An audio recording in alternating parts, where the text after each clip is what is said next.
Guys, namaste. My name is actually before we begin. When do we start the? Oh, we're good. Are we starting? All right. So you guys should know before some house rules before we start. My name is Amish Tripathi. I'm director of the Nehru Center. Thank you so much for coming here for this launch event. You are technically on sovereign Indian soil. This is a part of the Indian High Commission. So welcome to India. I wanted to check if the live streaming is on because you guys should know there are 3 cameras and one of them will be on you guys. So if you do feel like digging your nose, my advice is don't. It will get recorded for posterity.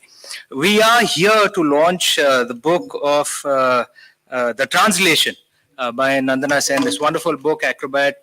She's a dear friend, but more importantly, I am a fan of her translations and more importantly, a fan of her mother. It's come upon me to introduce those who will come up on stage, and then I'm going to sit down there and listen to them discuss and read poetry on stage. So here we go. We're starting with the legend whose poems have been translated out here, Nandana Dev Sen. Nabanita Dev Sen. Nabanita Dev Sen remains one of the most beloved, versatile, and prolific Bengali writers of all times. She published her first book of poems at the age of 21 and grew to be immensely popular in every genre. Equally expressive in poetry and prose, fiction and non-fiction, she has over 100 books to her credit, including compilations of poems, novels, plays, stories, memoirs, academic essays, children's literature, political columns, literary translations, and multiple volumes of her collected works. Educated in Presidency College and Jadavpur University in Kolkata. I studied in Kolkata as well, because I presume many of you did. And then at Harvard, Berkeley, and Indiana universities, Nabanita Dev Sen lived a parallel life as a highly acclaimed international scholar and feminist. Her many honors include the Padma Shri, Sahitya Academy Award, Bangla Academy Lifetime Achievement Award, Big Little Book Award for Children's Literature, and Lifetime Achievement Award of the Publishers and Booksellers Guild. If Nabanita ji didn't win it, that award wasn't worth winning. And now if I may introduce Nabanita Dev Sen ji's daughter, Nandana Dev Sen, who will be coming up on stage soon. She has done, Nandana, if you want to come up, or you want to come up later? Up to you guys. Okay. No. Nandana Dev Sen. Round of applause for her.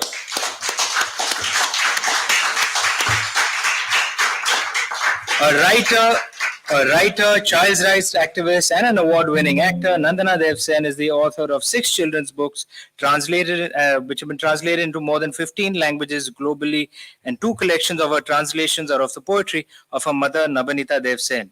She grew up in India, England, and America, and has starred in 20 feature films from 4 continents and in multiple languages.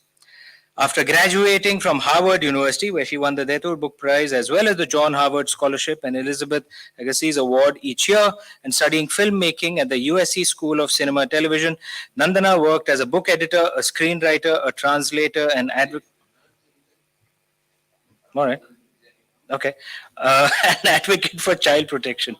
The winner of several Best Actress Awards, the Wingward Poetry Prize, as well as the Last Girl Champion Award for Lifetime Achievement in Child Protection, Nandana has served on numerous Child Rights Commission and juries of global film festivals and international literary prizes, including the DSC Prize for South Asian Literature.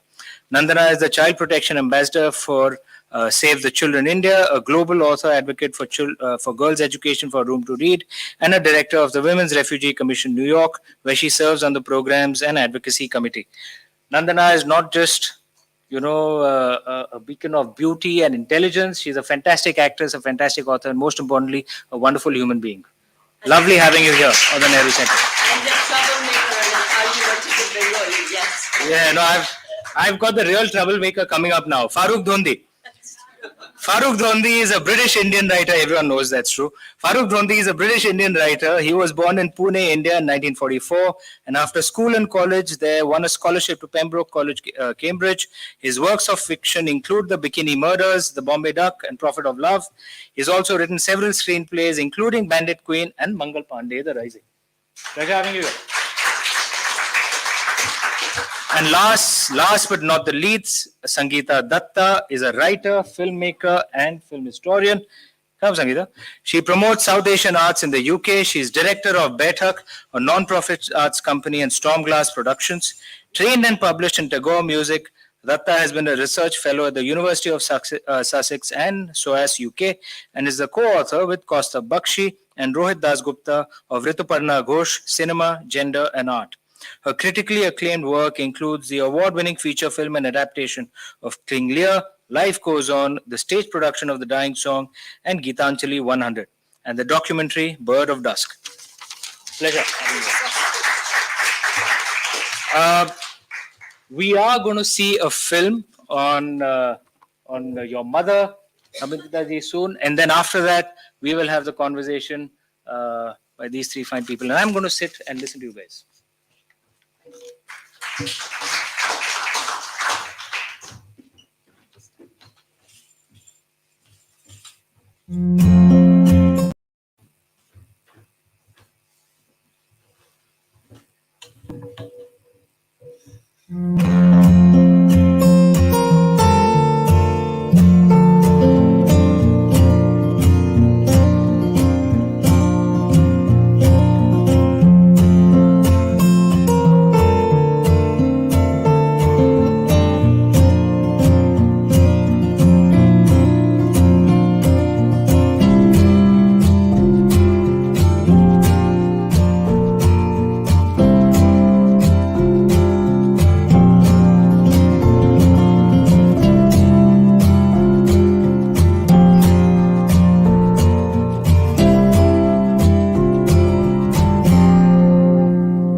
That's such a beautiful montage.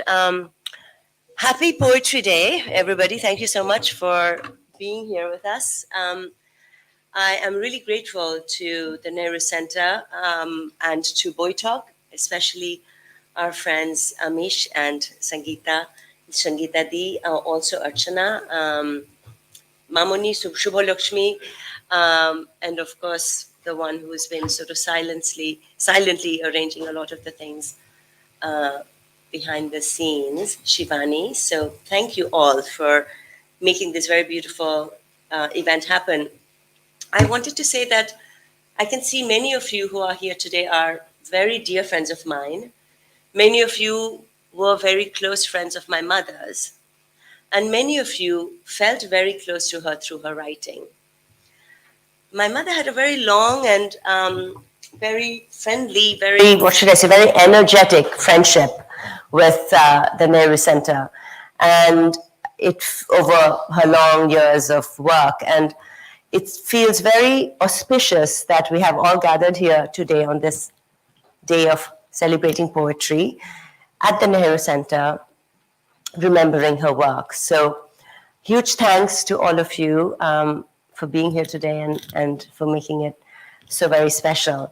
I just wanted to, also special thanks, very special thanks to Farooq Tondi and Nayanika Mahatani, who have very kindly and brilliantly translated a few of my mother's poems into Hindi from my English translations. And I would love to invite Nayanika Mahatani to also join us on stage.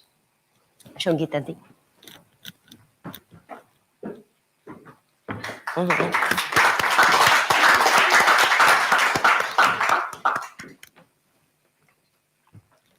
We should be going to the readings.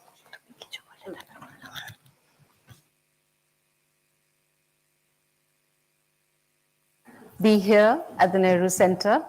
In many ways, the Nehru Center has been a sort of second home for me, at least, since the time that I came to live in this city. And we haven't done much during the COVID years, but it's a pleasure always to come back here on this stage, a very familiar space, and to be with all of you, and especially to be here with our star writer, Amish. It's a very special evening. It is Poetry Day. We are celebrating International Poetry Day. But I think it's even more special because this evening we're going to talk about 3 generations of writers poets. And I don't think we get to do that very often. So it's very special that we're here to talk about Nandana's book, Nabonita Dee's poetry, and Nandana's grandmother, who was a pioneering writer, and we will hear more about her as we speak later this evening. Nabonita Dee, for me, it's a personal connect, and I'd just like to say this at the top. I'm from Jadavpur University. I did my studies in the English department and the economics department. Nabonita Dee was head of the comparative literature department, but we were all housed in the same building. And there are many friends here from Jadavpur University today who will remember her, not just as a direct teacher who came in for classes, but someone whom we had the pleasure to speak to informally, speak to as she would walk down the corridor to the English department to meet our professors, some of whom were very close friends of hers. And I particularly remember our very intimate and sometimes very humorous and energetic conversations in Joshadhara Dee's room. Joshadhara Bakchi was my professor and my supervisor for my PhD. So it's a personal connect. I think we were fortunate in the 80s, in the late 80s, to be in the university at a time when, the Indian feminism in India or the women's movement in India was full stride. And it was our good fortune to have these feminist beacons show the way, who were sensitive, they were strident, they were humorous. We attended their talks. We went for meetings with them. Nabonita Dee was also an activist. I mean, at that time, if you believed in the women's movement, if you believed in other political ideologies, we were not just doing classroom exchanges on ideas, we were really transferring it and bringing it on the streets. So that's a very special part of our memories of the time that we were educated, at the time that our values were being formulated. So for me, it's a personal tribute to Nabonita Dee. This evening, Nandana will read from her book, Acrobat, but right at the beginning, there's such marvelous and magnificent poetry, which Nandana has translated with a lot of heart and intellect. In fact, there's this beautiful fusion of the voices of mother and daughter, and we will talk about that later. But right at the beginning, we'd like to start with a cluster of poems, just get a feel of poetry, of the words, of the thoughts. And I'd like to ask Nandana to start that cluster, and then Farooq will also read, and Mainika will also read. And you will also. I will also. Well, since we're talking about a cluster, maybe we should all cluster around the mic and do our poetry. Sorry, I have so many bits and bobs of poetry hanging from my hands. Okay, let me read the title poem, which is Acrobat. I want to give you a sense of the music of Bangla. It's a short poem, and in this cluster, we are going to share poems with you in at least two languages. মাদারি ভেবেছে সে বুঝি খুব সুন্দর মাদারি খেলা জানে দুহাতে সময়কে নিয়ে লোফালুফি এখন তখন দুটোই নাচাবে দুমুঠোতে হেঁটে যাবে দড়ির ওপরে ভেবেছে সে সব কিছু পারে জীবনে একবারই শুধু দড়ি কেঁপে ওঠে Acrobat. She thought she knew acrobatics rather well, that she could juggle time with both hands, play with the now right next to the then. She would make both dance, she thought, fist to fist, and she would glide so smooth along the tight rope. She thought she could do absolutely anything at all. Only once in your life will the rope shiver. Shall we do the ears first? তুমি এসো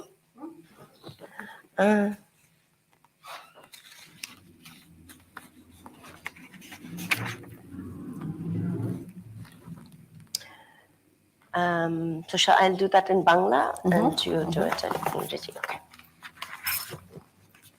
বছরের প্রথম কবিতা কিছুই হয়নি যেন এই ভান করে হৃৎপিণ্ড কুড়িয়ে নিয়ে ধুলোবালি থেকে ঝেড়ে ঝুড়ে ব্লাউজের ভিতরে ঢুকিয়ে চুপি চুপি লেখা হলো বছরের প্রথম কবিতা এইবারে তাহলে একটা চুমু দাও মগজের সব কথা শুনছি The year's first poem. Pretending as if nothing at all has happened.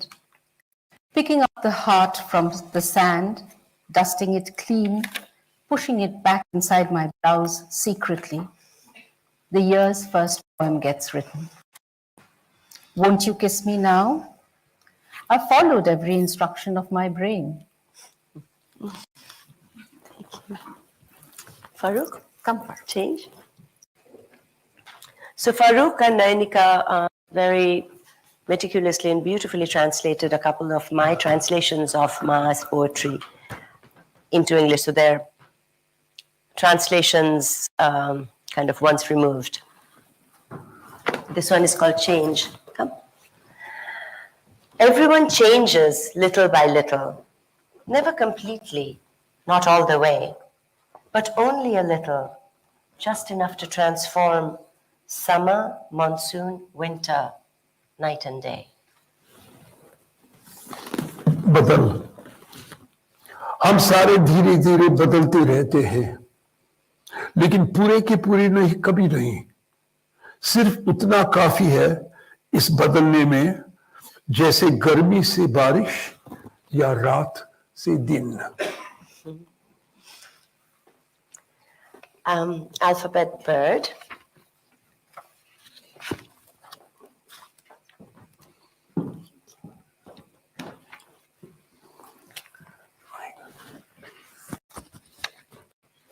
Do you want to do the Hindi first?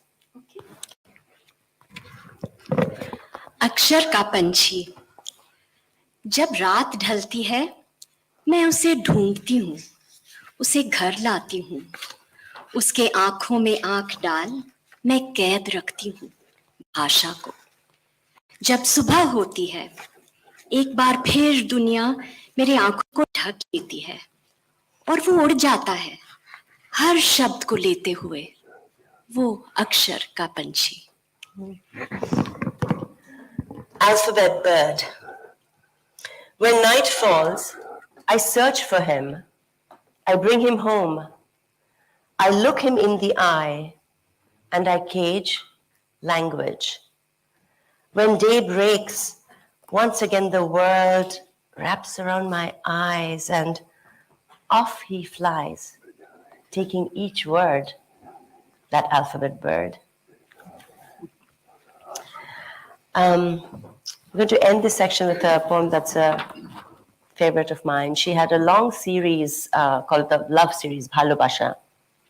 And this is called Bhalobasha Baro. Let me see if I can find it easily.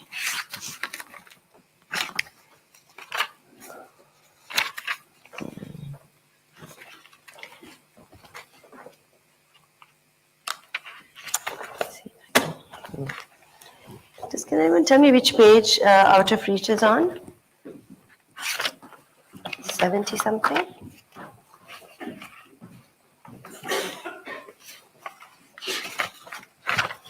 Yeah, I got it. Okay. ভালোবাসা 12 তুমি চেয়েছিলে নিরুপাধি প্রেম অনধিগম্য আমি গেথে আনি লবঙ্গলতা তোমারই জন্য তুমি বুঝি চাও প্রেমের বাতাস নাতিশীতোষ্ণ আমি বইয়ে দিই কাল বৈশাখী ভয়াল কৃষ্ণ তোমার প্রণয় প্রযুক্ত নয় দূর বিশুদ্ধ আমার প্রণয় কিছুটা যুদ্ধ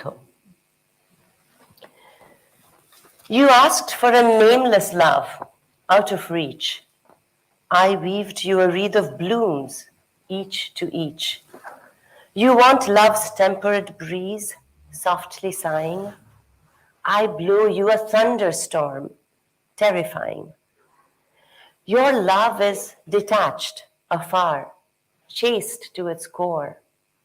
My love is in part love, and in part war.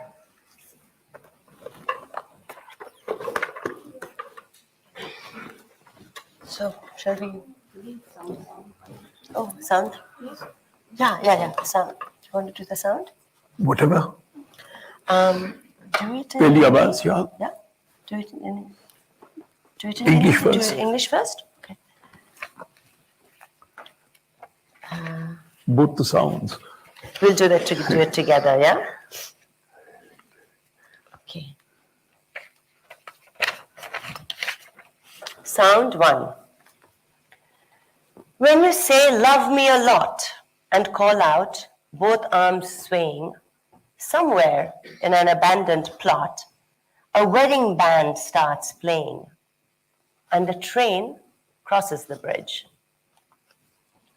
Sound two. Like an old alarm clock, you start ringing in my heart. I shut my ears tight.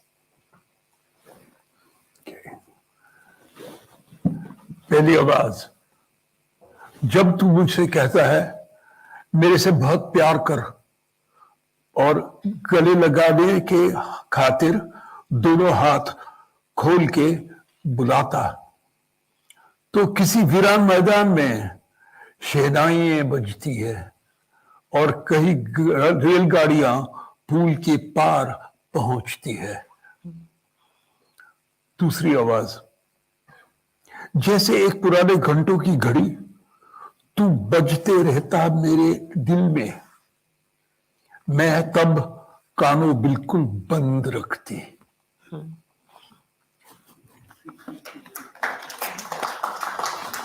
Thank you.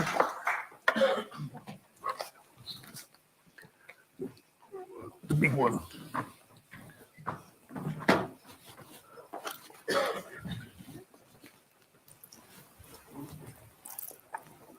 Strewn all over me, around me. It's so lovely to hear these poems in Hindi. Yeah, And both that's of you so did true. a wonderful job of bringing out the nuances in Hindi. My mother would have been thrilled. I'm sorry, I'm not a Hindi scholar. My Hindi is a bit Bombaya, the kind that But says you've translated Khali basically pili bomb marta hai, sort of. from Hindi and Urdu into English, so you have. I was going to say this Absolutely. actually. Yeah. It's Farooq's Hindi is Bombay Hindi.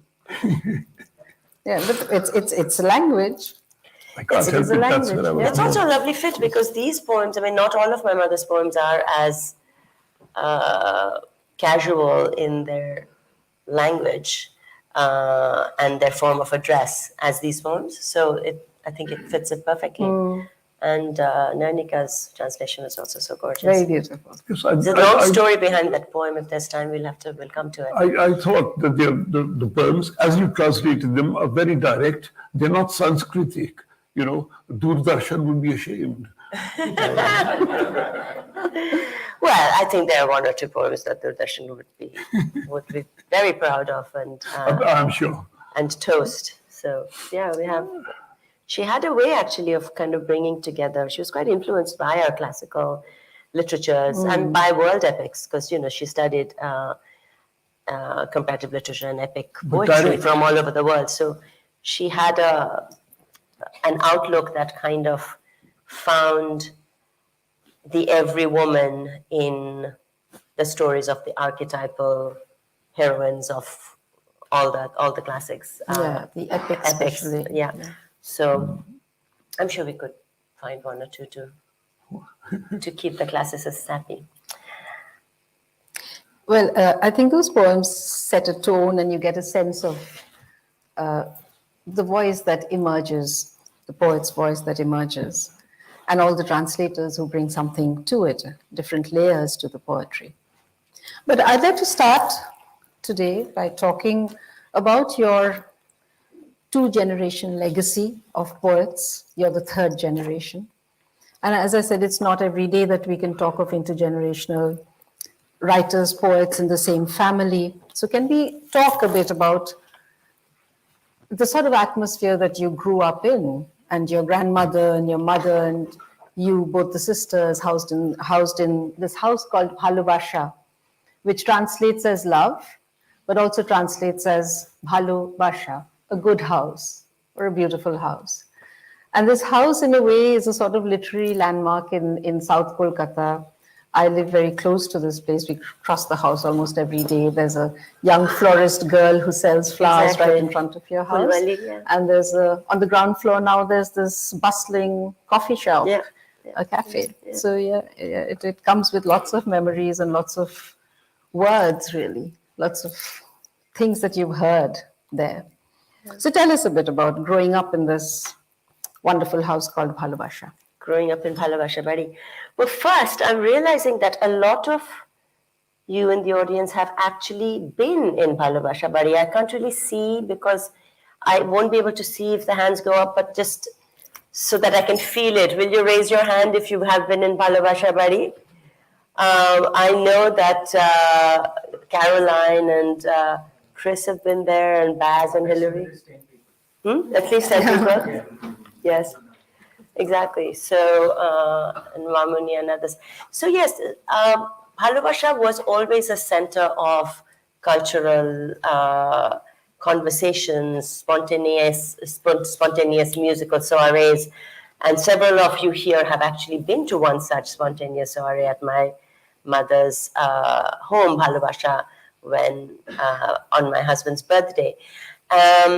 There were poets and activists and revolutionaries, artists coming in and out of the house constantly. Addas and arguments would continue at ferocious pace and octaves, exactly, late into the night. And there was a lot of poetry around us. I mean, we were not only steeped in books of poetry, we kept being driven out of rooms by books of poetry because they would pile up, and then we would have to move to the next room, literally, because we'd had every spot would be taken up. I mean, Kolkata, anybody who has been from Kolkata and know Kolkata well know that we are sort of obsessed with poetry, right? So there is a lot of that. And then my mother was born to two very celebrated Bengali poets, Narendra Dev and Radharani Devi. My grandmother, both of whom were extremely successful and renowned. My grandmother was especially unique in that she was an early feminist, and she made no bones about the fact that she saw herself as a feminist. She also had two poetic identities. She wrote as Radharani Devi, and that feminism was very earnest, very much about the way a woman's life has to be improved, about education, about equal rights. She also wrote as Aparajita Devi, and that feminism was about having equal influence at home. That was about having the fights that you have with your husband and how you wield your power. It's about extramarital relationships. I mean, they were incredibly forward-thinking for the time. They were about sexual encounters and fantasies. And that was a kind of feminism that had never come into any kind of Indian woman's writing, let alone poetry, that was seen as actually quite fine poetry, right? Anyway, so that was Dimma. So my mother always felt that she was raised to be a poet. Like, nobody said you have to be a poet, but she didn't feel like she had a chance to be anything else. For us, I think there was so much poetry around us, and we loved it so much. It was a code it was a way of speaking in our family. Like, on our birthdays, we wouldn't do cards. We would write each other birthday poems. When I behaved really, really badly and I had to say sorry, I tried to write a poem about it. It was all of those things. When I went off to college, my mother would send me in those aerograms, scribble little bits of lines of poetry, or she would fold clippings of her poetry from Desh in the kind of yellow Government of India envelopes, and I would wait at Harvard to receive them. We kind of continued a closeness through our poetry. But I think all of that aside, I discovered I really understood much more, what should I say, viscerally, what kind of a role poetry has always played in my life, thanks to this legacy that I inherited from my mother, from my grandmother. I think it just became clear to me, sort of came full circle in a way when I started working on my mother's poetry. And just an aside, you mentioned 3 generations, but the 4th generation is present here, Meghra, and also my niece. My niece Hia, she loves poetry. She's not written a lot of poetry yet, but she has many kind of demands of late night poetry. And my other niece, who's 13 years old, Hia Aparajita, is a lovely songwriter, and she's a poet as well. So it continues. That's fantastic. Are you going to read some more now, or can I move into the next question? I could. Yeah. Would you like me to read something about the legacy? Yes. Okay. The lamp. The lamp would be an excellent choice. Let's do the lamp. I love that poem. It's funny, my mother wrote this poem for my grandmother on my mother's birthday a few years after she died. And then when I translated it, it really became like a letter I was writing to my mother. It felt, this conversation is a conversation that I've had in almost the same words so many times with my mother when she when she was ill, and it just kind of proved that eventually we all turn into our mothers. There's no way out. The lamp, memories on my mother's birthday. Go to sleep now, Ma. It's way past 11. 11? It's still early then. But you must go to bed. You're teaching tomorrow. Ma sits in her easy chair, thick glasses perched on her thin nose, pale fingers clutching her magnifying glass, the statesman spread out across her lap. Next to her on the table, her flask of tea, her medicines, her fragrant betel leaf in its silver case, her brass spittoon, her cash box. Behind her on the teapoy, an earthen vase filled with her favorite white tuberoses. And a wicker table lamp weaved in Agortala. Before her, the alarm clock ticking away, her traveling timepiece.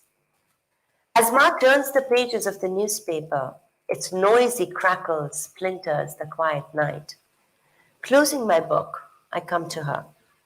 As soon as I step inside, I drown in the deep perfume of those tuberoses. The nurse is dozing in her chair. Ma, please go to sleep now. It's 1:30. 1:30? She scolds. And you're still awake? Don't you have college tomorrow? Swallowing the rebuke, I keep on wheedling. You'll get sick, Ma, if you stay up like this. You must take care of your body. My body?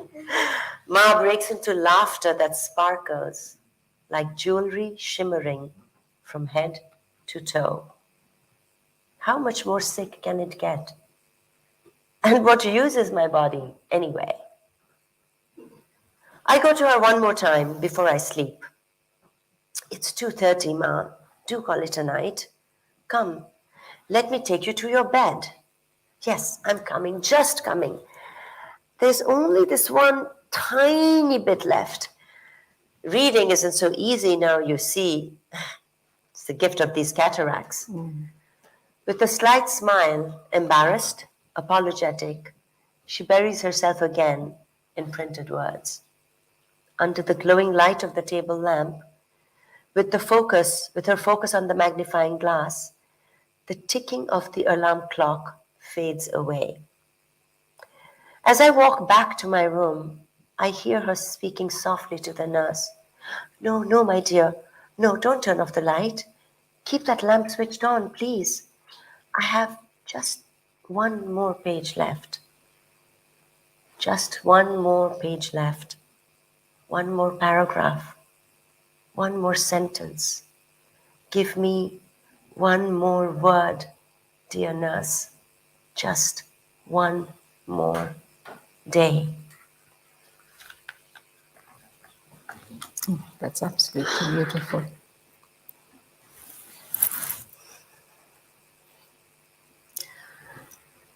You know, Nobunitadi was such a popular writer in Bengali.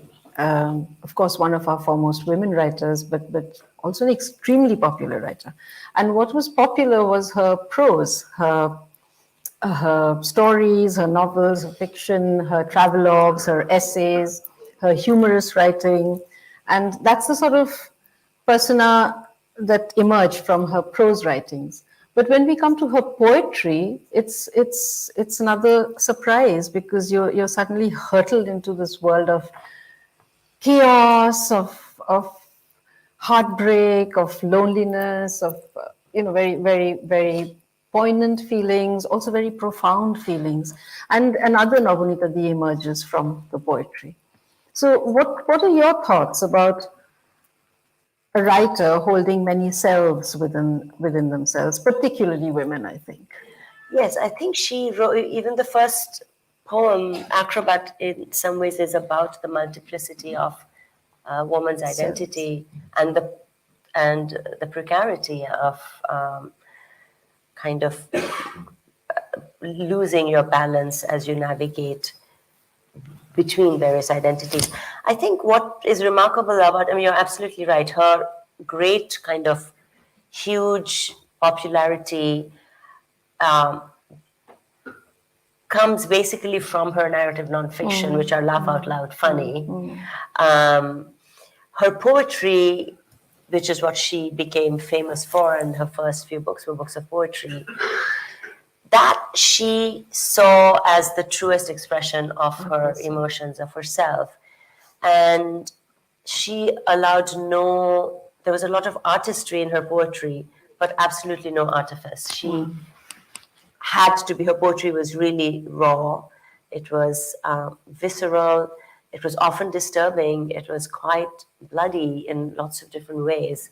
There was a sense of the healing power of poetry, but also the destructive potential of poetry. There was this, she had a kind of, what should I say, a kind of compulsive relationship with poetry, and that came through in a lot of the poetry that she wrote.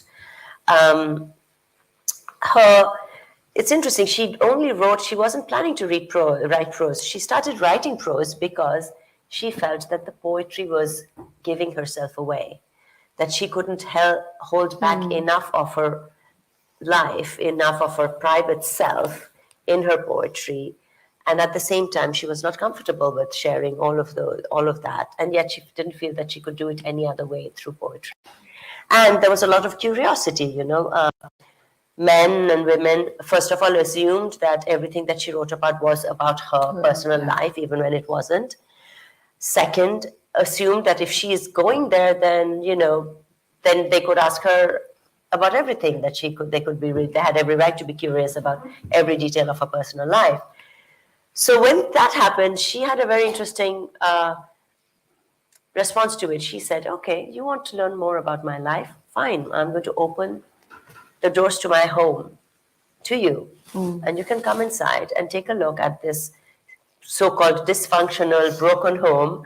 We had an all-female family, my mother, my grandmother, my older sister, and me. Come in, look at the chaos, enjoy it. And she started writing narrative nonfiction, all of which was based on what was happening.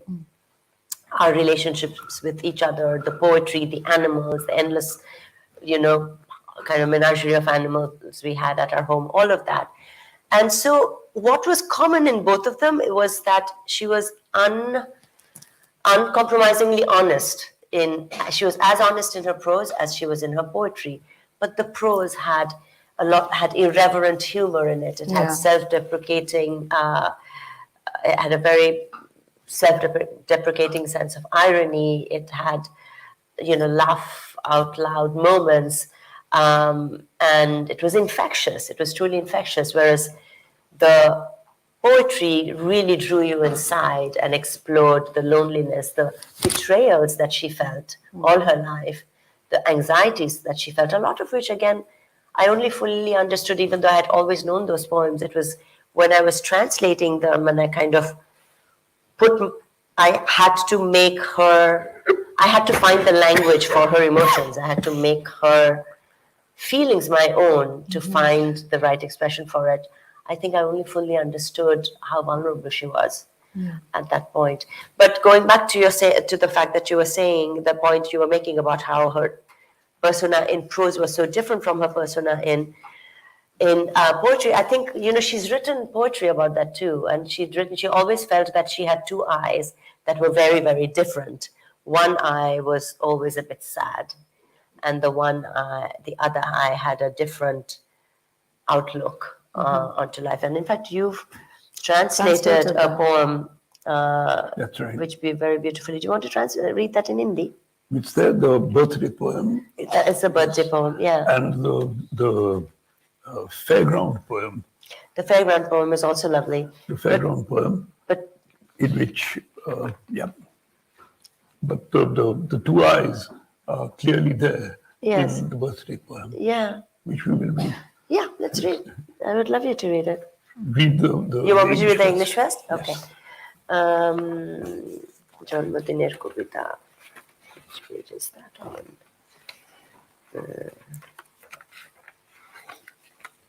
Okay. In one eye hangs half a teardrop. In the other, nothing. Is the girl sleeping? Or is she awake but lost in dreams, in thought? The girl is asleep. Left arm flung across her forehead, right hand on her lips. If this silent household awakens, the girl will not wake up. In her one eye swears a teardrop, in the other, nothing. All day, all night, her ears ring with wild applause, like a waterfall in the monsoon. The girl remains asleep, a tear in one eye, in the other, nothing. Long ago, the girl had seen a trapeze act in a circus. Two acrobats were flying like birds from perch to perch. All around them, a great emptiness, and in the center, long wings swaying in celebration. Awake or asleep, night or day, the girl is lost in a dream of trapeze. In one eye swings a teardrop, in the other, nothing.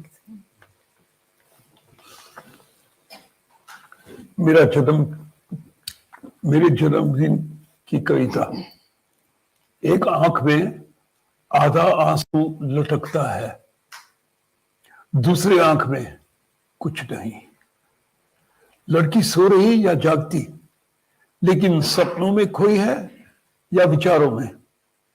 लड़की सोई है, बायां हाथ माथे पर, दाहिना हाथ होठों पर। अगर ये चुपचाप घर जाग जाए, लड़की न जागेगी। एक आंख में रहा वही आंसू, दूसरी सूखी रही। हर दिन, हर रात उसके कानों में बजती है अत्यधिक तालियां, जैसे बारिश के मौसम में झरना।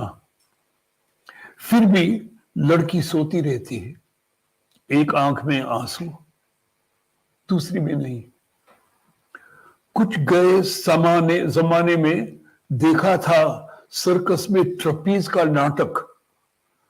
दो कलाबाज उड़ते थे, जैसे दो पंछी उड़ते बसेरा से बसेरा, और चारों बाजू शून्यता, बीच में लंबे झूले जश्न में झूमते रहते। जागती या सोती, ये लड़की ट्रपीज के सपनों में खोई रहती। एक आंख में झूलता वो आंसू, दूसरे में nothing.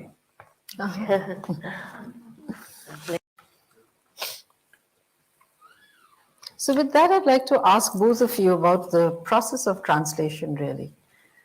Because it's a transaction. You're moving from one language to another. And are you fiercely protective about the original content and the structure and the form?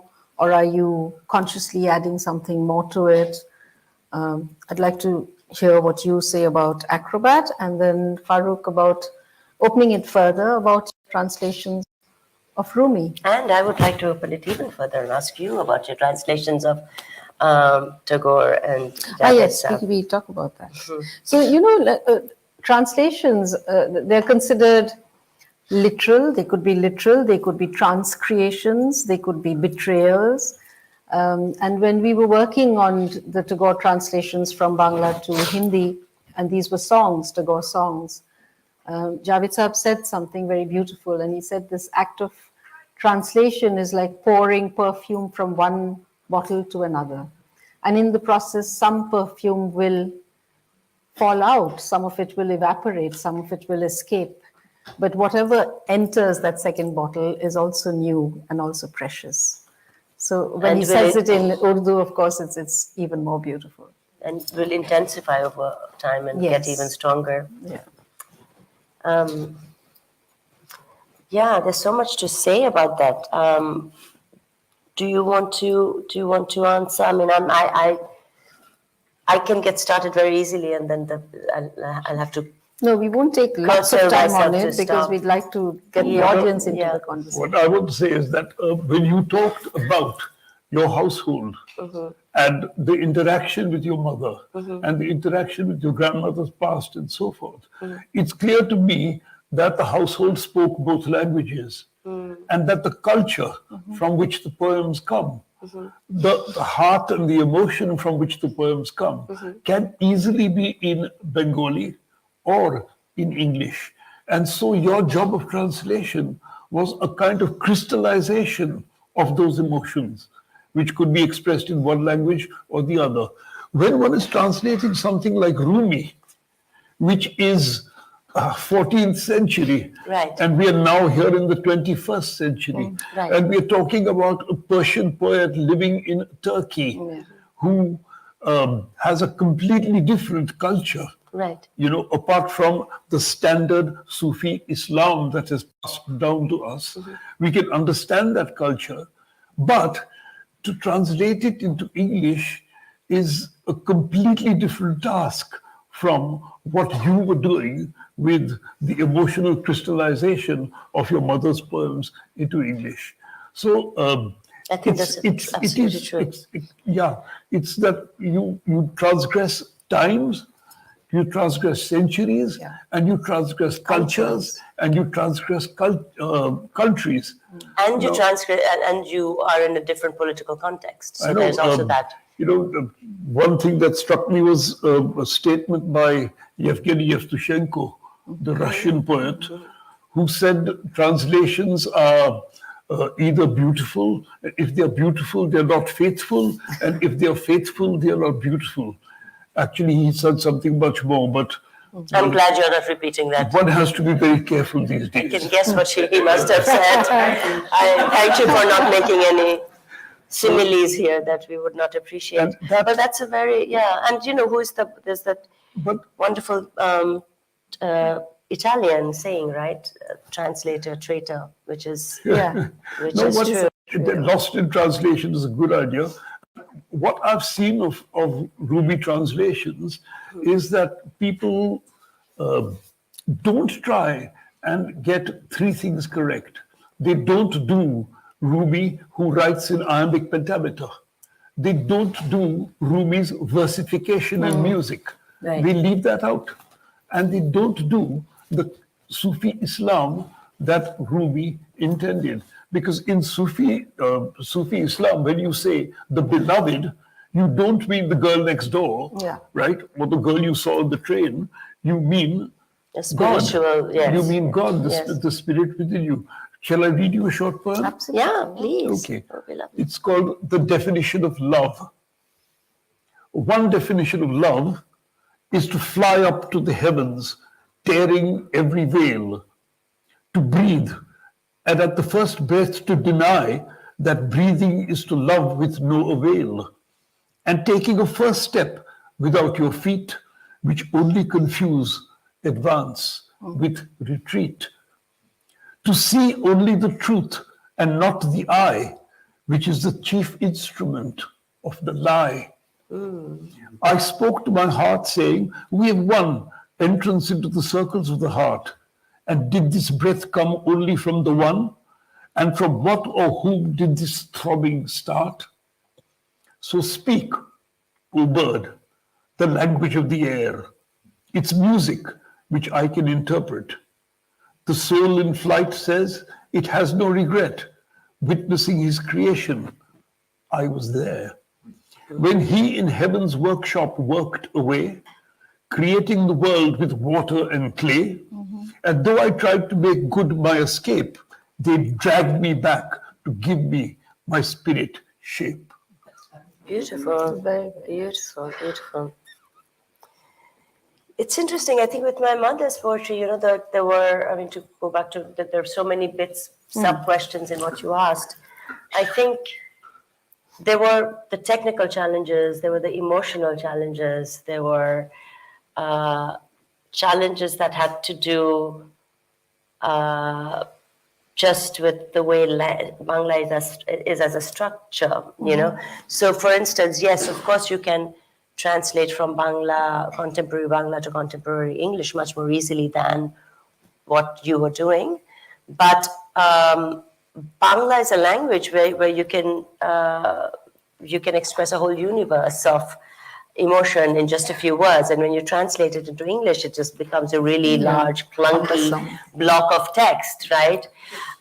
There's a kind of grace and economy and nuance in Bangla that you have to really struggle to get in English. Then there are other things that are personal, kind of, what should I say, eccentricities that I have. I do not like having footnotes in poetry. I do not believe in giving explanations in poetry. I think that's not the way a poem is meant to be read or loved.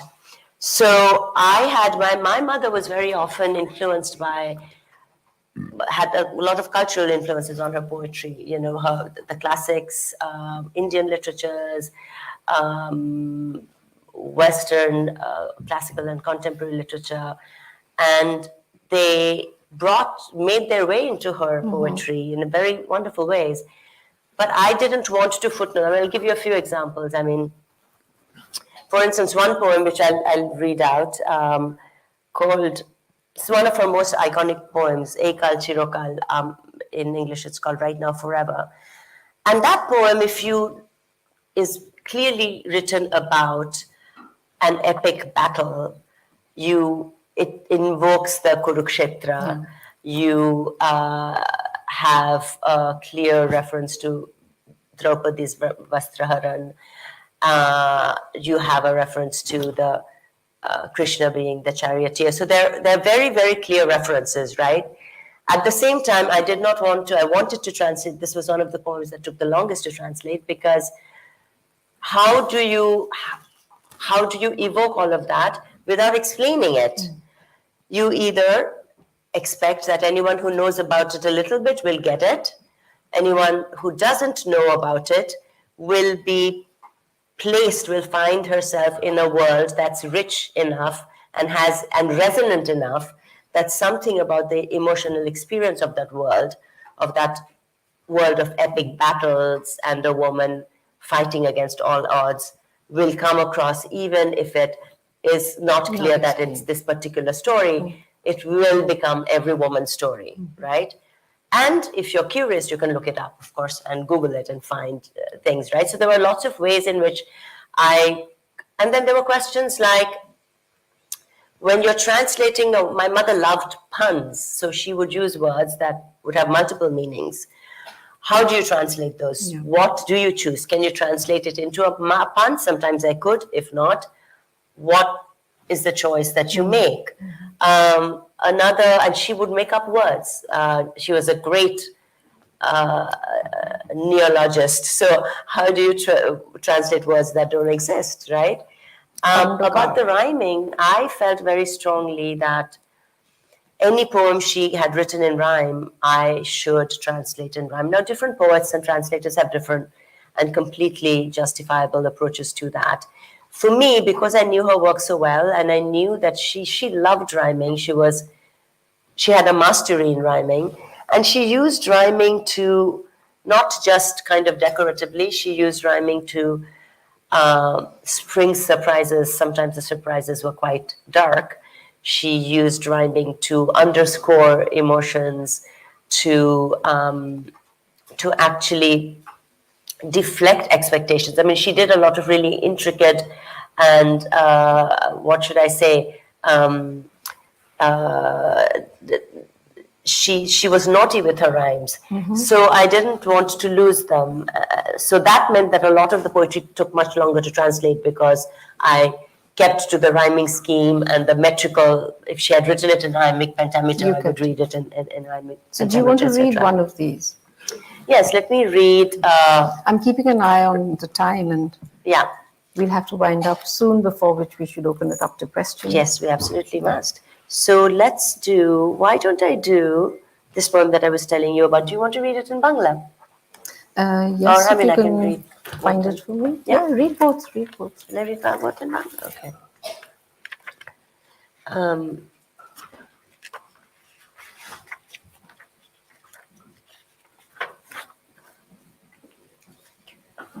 এই কাল চিরকাল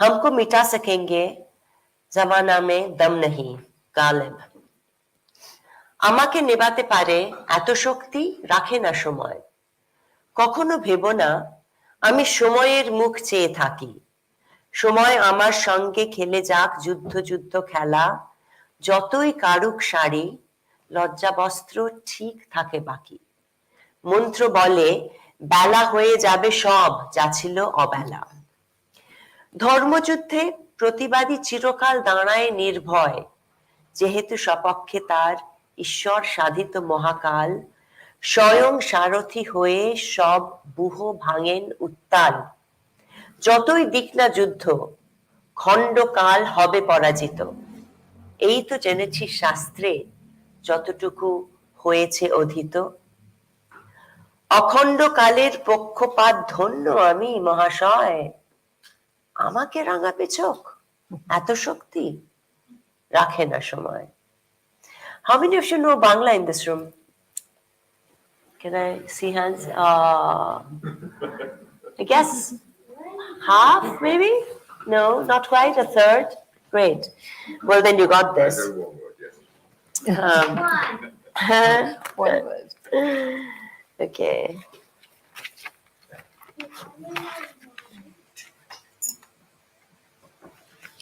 Right now, forever.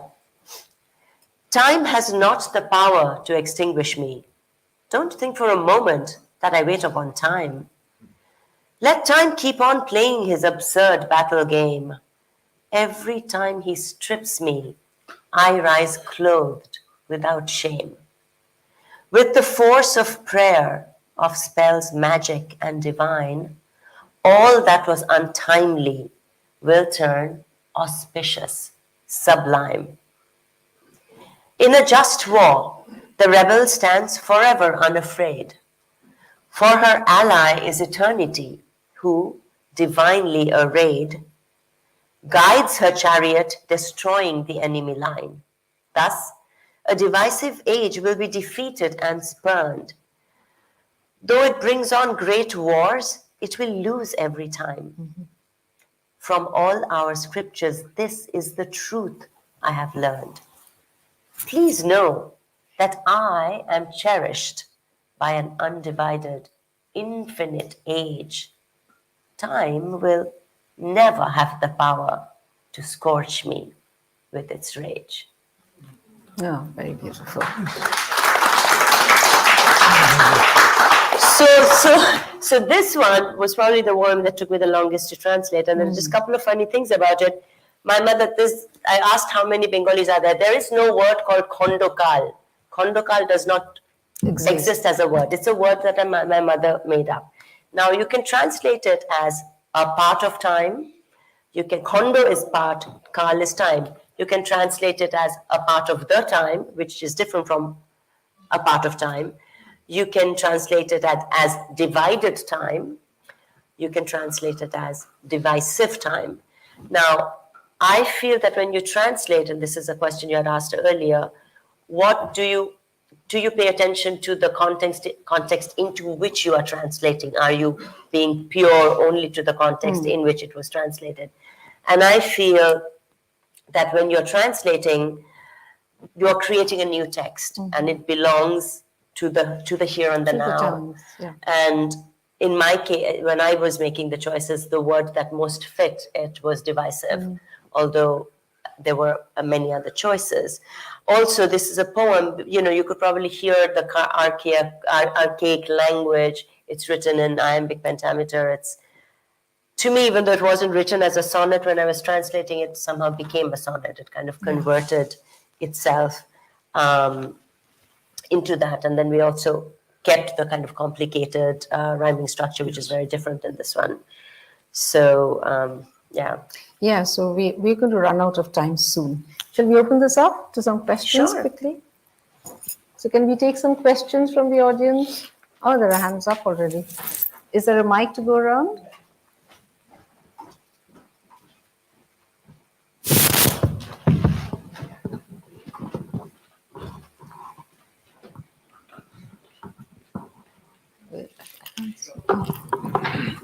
Thank you for an excellent session. Yeah, I'm a fan of Navneeta Dev Sen, mainly for the prose and non-fiction writing.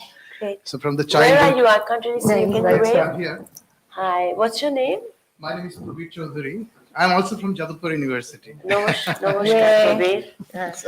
So it's quite a lot of enjoyment in reading her books, specifically from Trag Bahone Mak Mahone Yeah, till today. I'm reading Shabda Pare Tapur Tupur.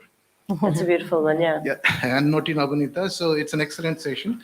So a couple of questions. So is there any plan to translate the non-fiction ones in English? Yes, I've been asked by a couple of publishers to do that actually, including Zuban by Urvashi Butalia, who's a lovely publisher, and I would love to do that. It's just a question of finding the time. I would really love it if others. I mean, one of the reasons why I'm so delighted that Farooq and Nainika translated this work so beautifully is that I kind of feel like it would be great to have others, other talented creative translators help bring her body of work out to a larger audience. So yes, I would love that. I've been approached for that several times. It's a question of finding the time. But that's definitely the plan. There's a novel that she wrote, which I really love. I don't know if any of you have read it, called Bama Bodhini, and A Woman's Primer. And I really, if I have time, I would love to translate that novel. Absolutely. Okay. Yeah, I think the question is not only for us, for our next generation. So I would like my children to get introduced into the treasure we are having. Thank So you. That's what is very, very important for us. I agree with you. That's one of the reasons why I was so keen on translating Acrobat, actually. Because unfortunately, a lot of our kids who don't live in India are not able to read Bangla, sadly. But it's such a rich culture of poetry and literature that it would be terrible to raise them without that, right? Thank you for asking that. Any other questions? Yeah, there's a question at the back. Thank you for such a lovely session celebrating Navneeta Dev's work and writing. Can you say something about her relationship to words themselves? And did she write poetry about that relationship at all? Yes, that's an excellent question. She always said that she felt blessed as well as cursed by poetry. So while she used poetry, she admitted that there were many times in her life that she survived because of poetry, that she saw poetry as a coping mechanism, as a tool for survival. At the same time, she was intensely aware of both the unreliability of language and words. You see that a bit in the poem you translated, Alphabet Bird, the impossibility, the difficulty of keeping control over words, over language. And the other side of it is she was keenly aware of the violence that lurks in language. I will read a poem, since you've got that up, which I think brings that out really beautifully. Called called Growing Up Lesson. Boy, are you scared of bloodshed? Are you terrified of plucking virginity? If the taste of blood goes to your head, do you fear that it will be a calamity? The truth is, whether wrong or right, your blood calls out to you each night. Listen, boy, it's time for you to grow. Words can be as fierce, don't you know? The treachery that lingers on tongue tips, beyond the world that all your dreams show. Know that blood can be easily shed by lips. Very powerful. She has many poems like this. She has a poem called Poetry Witch, where the witch is poetry. The witch is the poet. Poetry is the witch that will never let you go, that will always chase you, smelling your blood. I mean, I don't know of any other poet who has talked about poetry in that way, but she did. She has a poem called Compassion, where she likens words to volcanoes that you can, if you touch a letter and it can immediately blow up. So the kind of inflammability of language, the unreliability of language. But she also did that, I mean, that's one side of a relation, to go back to your question, one side of the relationship to language. There's another, I mean, she also felt, so many poems to read in this, I won't, but let me read this one. This is Broken Home, which says something about also about this compulsive relationship she had with poetry, and the kind of codependent relationship between poetry and pain. Once again you glow on the brink of love. Once again you're dazzling in heartbreak. Is it for the sake of poetry then that once again you're hunting for pain? Do you break your home just for poetry? Time and again. It's a beautiful one. How are we doing for time?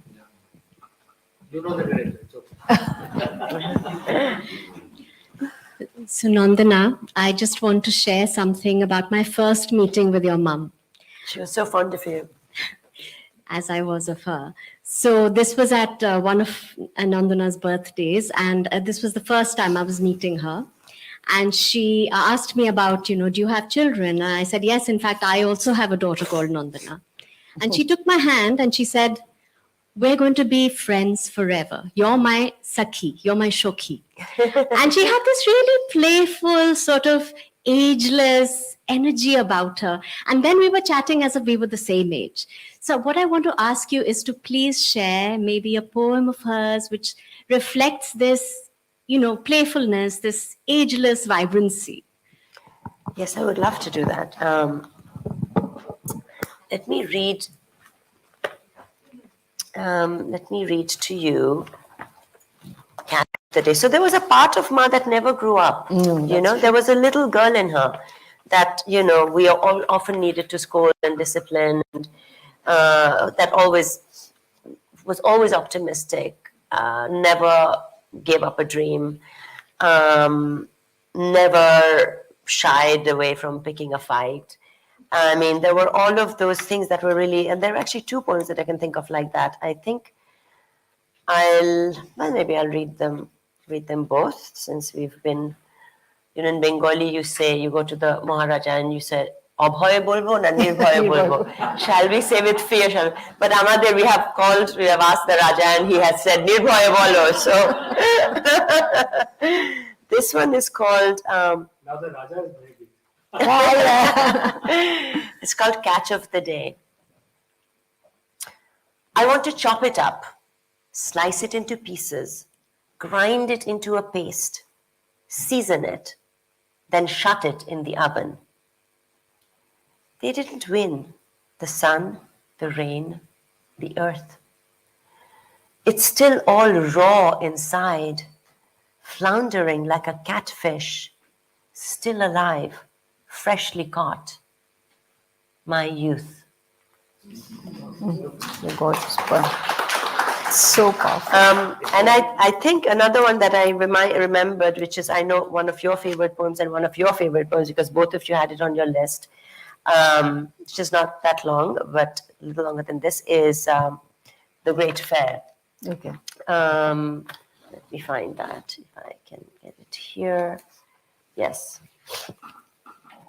So there was this part of my mother who was sort of, and you find this also, and we won't have time to go into those poetry, but she had a lot of anxiety about about motherhood, which I didn't understand all my life. I only understood this when I was translating these poems. I mean, I didn't understand it, because, your mother is unbreakable to you, and my mother especially was very formidable in a loving way. So she had no chinks. I mean, she had a lot of vulnerability in her writing, but as a person, she was very strong. So I don't think even though I knew the poems, I didn't read that layer of uncertainty in it until I had lost her, and when I was reading it to translate. And I know perhaps it also had something to do with the fact that by that time I was a mother and I hadn't been a mother earlier, and maybe I was looking at it through my own lens of anxiety, through my own doubts about motherhood. But so what I was saying is that you always felt that suddenly she found herself to be a grown woman from being a child. There was this thing about her. You could feel that, like, she didn't expect to be a mother, and there she was. She didn't expect to have all the success that she did, but suddenly she was in the middle of it. And this is a poem that to me feels a little bit like that aspect of her, that ever surprised little girl in her. The Great Fair. You would take me to the great fair you had promised. I'd buy a bamboo flute, splashed with colors, a small chariot, 2 clay horses, little pots and pans, toys, a mask, a golden-haired, glass-eyed doll. Making a list long enough to buy up the whole fair, filling my little cup with all the coins I'd saved, I waited for you on my steps. You were going to come back and take me with you to the great fair. As I waited on my steps, my limbs grew long. My list blew away in the wind. My cup of change became a trunk of gold. There is nothing left for me to buy from your great fair anymore. Mm-hmm. I am going to get up from my steps now.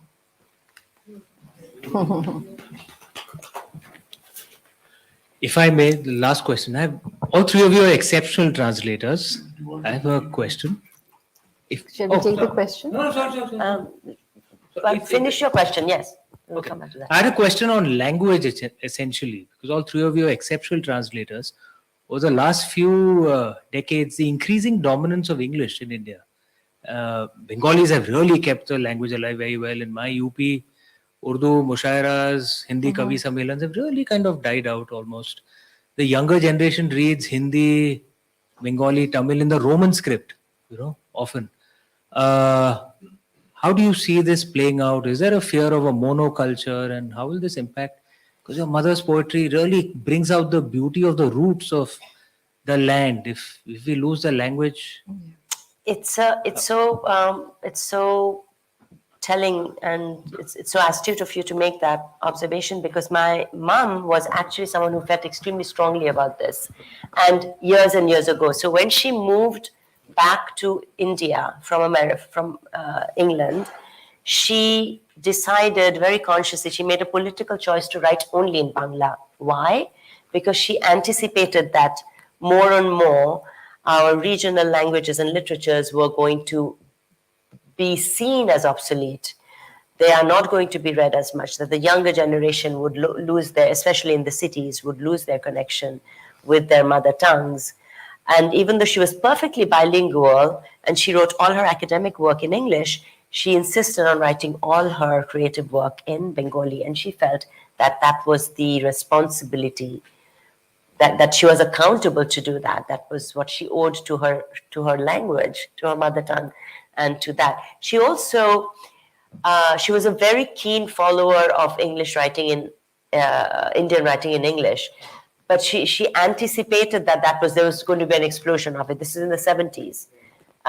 She wrote about it and said, she has a beautiful article about it, which talks about the importance of writing, continuing to write in your mother tongues, and also at the same time translating Indian languages into other Indian languages. So we know each other's, we stay connected to what we are writing as a nation. So this is something she actually felt very strongly about. And when she returned, as I said, it's funny, just before she returned, she wrote this very beautiful book, novel, Probashi Doiber Bashe, where the protagonist was a young Bengali poet who goes to London and gives up writing in Bengali and writes only in English because that's the way she can get a world forum. I mean, it's not, she's not an unsympathetic character at all, but that's what happens there. What actually happened in my mother's life was exactly the reverse. She came here from London, stopped writing. She had written lots of English poetry, some of which are there in this. And she gave that up and wrote only in Bangla, and that was her life. I would love to read the letter if you can. Okay, so let's get to the Let's letter, see the- yeah. because I think we really need to close this now. Is Farooq going to read the Hindi? Varu, should we read anything else? What Or- the Belapura? I think We'll go to the maybe, letter. yeah, maybe we should go There's to the letter. there's a That's letter at the end of the book. I'm sure all of you are going to get a better look at the book, which is going to be available downstairs, and Nandana can sign. But there's a letter at the end of the book, and Nandana would like to end the session Yeah, with I think that would be lovely. reading that. This is a letter that I'd started writing to my mother on her 75th birthday, and I kept adding to it every year. So she had read most of the letter. I'd written it as an introduction to this book, which was the first book of translations of her poetry that I had done, called Make Up Your Mind, translation of a book called Tumi Mostir Koro. This was her 75th birthday surprise present, and this is a bilingual book. So this is a letter that started there, and then I only managed to end it once she was gone.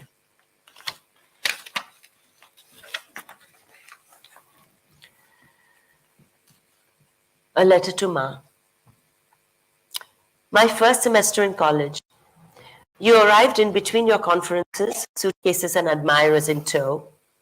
Refusing abundant offers of hospitality in Cambridge, you shared and immediately redecorated the 1.5 rooms assigned to my 2 roommates and me. Every morning, you stood in line in a noisy dormitory to claim your 3 minutes in the shower. You preferred the modern steel and glass shower stalls opposite our room to the quieter, more old-fashioned bathroom down the hall. You left after a week, just as I was getting used to finding your hip-length hair in my comb and turning every head in the 1,000-strong Harvard Freshman Union, when you swept into dinner with me, gliding in like a queen, like you always did. A few weeks later, we hit midterm exams. I overslept the first day, found the showers occupied, and sprinted to the other bathroom in panic. As I stumbled onto freezing tiles and fiddled with the cranky knob that spurted cold water for red and boiling for blue, something miraculously familiar caught my eye. A crimson dot of velvet on the narrow grey wall. Your well-traveled bindi, carefully transported from your forehead and placed beyond reach of the spray. In a flash, I could hear your laugh and smell your scent. I could feel the tension in my neck melt into the mist surrounding me. That perfect circle of red gave evidence on that mildewed wall that you would always be there, far away, so close. Although there were unending demands of your time, a few years ago, you had somehow managed to find several days for us to translate together My Bedtime Book for Children, Not Yet. The book is a playful dialogue and rhyme between a mother and a child. A naughty little girl finds countless excuses not to go to bed. Years ago in London, while her ever-patient mother is determined to put her to sleep. The literal Bengali translation of not yet is Akhonina. But you had laughed your own little girl laugh and declared, no, no, the girl must be much more emphatic. She will not say Akhonina, she will say Ekkunina, Ekkunina. Well, this obstinate daughter of yours kept saying to her mother in the last few weeks, Ekkunina, Ekkunina. Could you hear me, Ma? Not too long ago, I pulled a big blue book from our Kolkata shelf, 365 Bedtime Stories. When I opened it, out fell a red gold rush of leaves, oaks, maples, and ferns collected in London when I was a toddler. One night, as you were reading to me about Tinker Bell, I interrupted you with a technical question. What are fairy wings made of? Butterfly wings? Bird feathers? Or huge petals? There are all kinds of fairies, you see, you smiled. Just as there are all kinds of people. Do all fairies look like you then? I persisted. I don't think so, you laughed. Fairies are very beautiful. But Ma, I protested, you're the most beautiful person in the world. You laughed, much more raucously than Tinker Bell ever would. Every little girl believes that about their mother, Tumpush. Well, Ma, I've grown up a bit. My world has grown up a lot. I left home as a child and made beautiful friends who became my family. In my work, I've met many beautiful faces, walked with beautiful figures. I've fallen in love with beautiful minds. You grew up too. More books published, many awards won. A few more clashes with your stubbornly loving daughters. Around your eyes, a few more lines celebrating years of full-throated life. More world tours, many with me, when you swept me away with your infectious appetite for discovery. Remember that list we made of unvisited places we simply had to explore? Wheelchair in tow, we made it to most entries on that list. China, Egypt, South Africa, but not Burma. Each time we traveled, you transformed our adventures into provocative essays or best-selling books. And on every trip, we shared even more pleasures together than our plentiful arguments. Yes, we did have fights. I cried when you didn't understand. I begged you not to nag. I yelled at you when I was upset with someone else. I watched in panic as tears welled up in your ever-adolescent eyes. But I am as sure today as I was that night in London that even if you had not been my mother, even if that most precious accident of birth had by rights been the beginning of someone else's story, even if I'd met you in any of your other roles as a poet, professor, painter, friend, or a stranger on a plane, you would still be the most beautiful person I could ever have met. At the end of Not Yet, the daughter asks, Ma, did you turn out the light? And the mother replies, yes, my dear. Now, good night.